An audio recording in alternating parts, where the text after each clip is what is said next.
Pete here with Small Business Resource Center and the Small Business Resource Center YouTube channel. Just want to give you an update for the 3rd of December with all the information with the stimulus packages, pandemic and employment assistance, and more. We're just going to go over a couple things real quick. That would be Nancy Pelosi and Chuck Schumer are backing a bipartisan $109 billion COVID relief aid proposal. And originally they wanted a lot more, 1.3 trillion, 1.4 trillion in the HEROES Act. It's kind of a shame that we're this far because trying to be the devil's advocate and be non-biased is tough. The Republicans were proposing a $500 billion package, and then they went all the way up to $900 billion, and this was over a month ago. So we could already have relief in people's hands if this political game wasn't being played. That's really what I feel is being done. Maybe that's my personal opinion. But now that we are closer, we have bipartisan support. They're expecting that Congress can have this passed before the end of the year. That being said, that doesn't mean you're going to have complete relief before the end of the year, but some programs may get extended. For PUA, you might get back payments. They're proposing $300 a week payment for pandemic and employment assistance. And it's a continuation of a lot of the other programs. So there'll be rent relief, there will be money for testing and tracing and treatment of the coronavirus. And basically there'll be a lot of different, a lot of extensions of the current ongoing programs.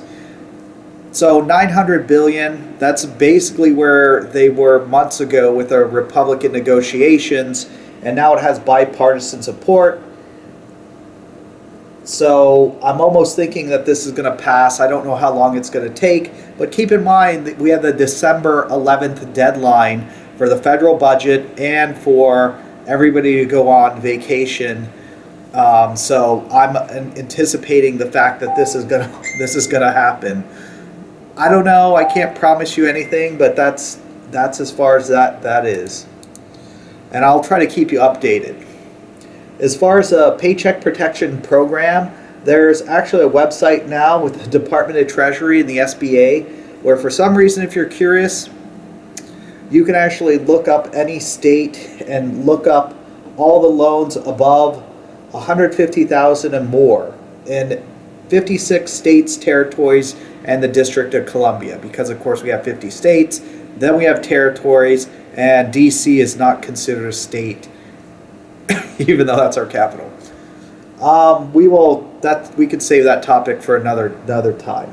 But I'm going to have a link for that, as well as update you on anything else that's happening. If you have questions or comments, the one thing I did want to mention is I had that $10,000 EIDL petition, basically because I'm trying to, this really should probably make sense to you if you're watching this, because you're probably somebody who needs help or knows somebody who needs help. But when it comes down to it, the government, as well as the SBA, has been treating the EIDL, Economic Injury Disaster Loan, like a standard type of loan. Now, my problem here is they're approving people based on loan standards, and they're trying to say they're passing all these bills for financial relief. Well, you have somebody who has a small business, now they're doing really bad. Now you tell them they can't qualify for a loan, so too bad. How's that offering financial relief? Basically, you're treating them like they're trying to get a loan to get a car, go on vacation, or do some other stupid thing that they probably shouldn't be doing. When actually what you're trying to approve them for is financial relief for a disaster. They're not the same. That's why I sadly had to be the person telling everyone that this whole system is basically screwed up and needs to be fixed. Let me know what you think about that. Do you think this is a great system they have, or are you like me and realize it's all screwed up and really needs to be fixed? So the government also has stated that they have all these excess funds that were not used by the feds and some of the states, and they may have to be returned. But you're not giving relief to everyone. You're basically going to a majority of people who are qualifying for relief based on the fact that they can actually get a bank loan and need it, and the people who are having financial difficulties who can't qualify for a bank loan, you won't help them. So, woo, am I the only one who gets it here? Seriously. So I've actually said before that the SBA doesn't understand how business works, and that's part of the problem. What do you think? Well, I wish I had something good to say, but this is just the reality of the world we live in. This is Pete with the Small Business Resource Center.com. Looks like I would have to say there's like an 80% chance this is going to pass before December 11th. But that means probably aren't going to get any money or funding towards the end of the year, beginning of next year. Stimulus checks will probably come out, but I understand for a lot of people that's helping them, but for a business owner, that's really not doing too much to basically keep them from going bankrupt. And sadly, I've seen some businesses already have been shut down unexpectedly because of the fact of the coronavirus and the regulations of our government.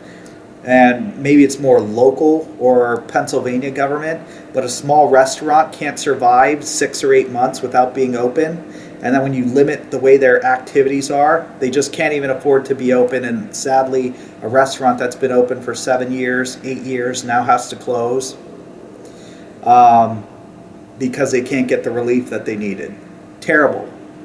The programs were not designed correctly to support small businesses. And I really think what the government needs to do is create a plan so if something happens like this again, we don't have to worry about all this bullshit.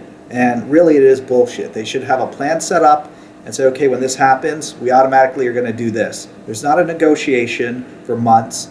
There's not, hey, sorry, you don't qualify for a loan even though we shut your business down for 2 months and now you're screwed. I mean, it is ridiculous, and I shouldn't be laughing or giggling. I'm not laughing at the business owners who are suffering or the people who need help. I'm laughing at the government for their stupidity and the way they operate. So, all right, have a great day.